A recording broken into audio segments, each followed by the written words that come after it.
Ada gerakan bawah tanah lobi vonis ringan untuk Ferdy Sambo, Mahfud MD angkat bicara.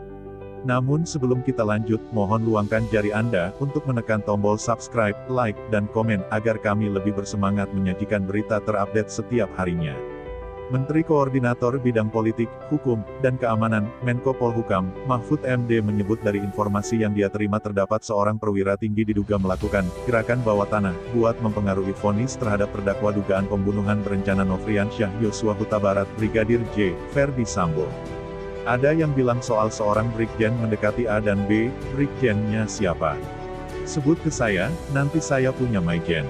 Banyak kok, kalau Anda punya Maijen yang mau menekan pengadilan atau kejaksaan, di sini saya punya Leten, kata Mahfud di kantor Kemenko Polhukam, Jakarta, Kamis, tanggal 19 Januari tahun 2023. Menurut Mahfud, selain mencoba mempengaruhi vonis dalam gerakan bawah tanah itu ada juga upaya melobi supaya Sambo dibebaskan. Saya sudah mendengar ada gerakan-gerakan yang minta, memesan putusan Sambo itu dengan huruf, ada juga yang meminta dengan angka, ujar Mahfud.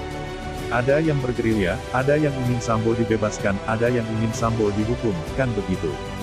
Tapi kita bisa amankan itu, di kejaksaan, saya pastikan kejaksaan independen, ujar Mahfud. Mahfud menjamin aparat penegak hukum tidak akan terpengaruh.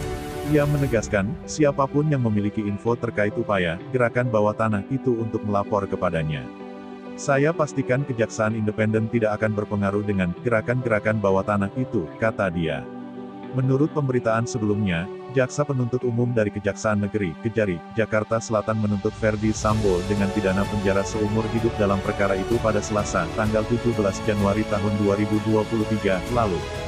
Sedangkan terdakwa lainnya yakni Richard Eliezer dituntut selama 12 tahun penjara dalam sidang di Pengadilan Negeri Jakarta Selatan pada Rabu, tanggal 18 Januari tahun 2023. Richard dinilai jaksa terbukti secara sah dan meyakinkan bersalah melakukan pembunuhan berencana terhadap Yosua. Sementara itu, Kuat Maruf, Bribka Riki Rizal, dan istri Ferdy Sambo yakni Putri Chandrawati dituntut penjara masing-masing selama 8 tahun. Jaksa menganggap kelima terdakwa terbukti melanggar dakwaan primer yakni pasal 340 KUHP Jo pasal 55 ayat 1 pertama KUHP tentang pembunuhan berencana.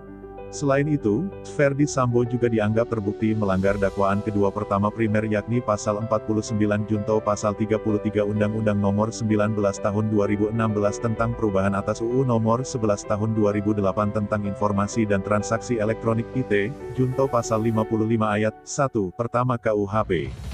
Dalam kasus ini hanya Richard yang dilindungi oleh Lembaga Perlindungan Saksi dan Korban (LPSK). LPSK juga mengajukan permohonan supaya Richard dipertimbangkan sebagai saksi pelaku atau justice kolaborator (JC) karena pengakuannya membongkar skenario di balik kasus itu. Akan tetapi, saat ini LPSK terlibat perdebatan dengan Kejaksaan Agung setelah Richard dituntut 12 tahun penjara.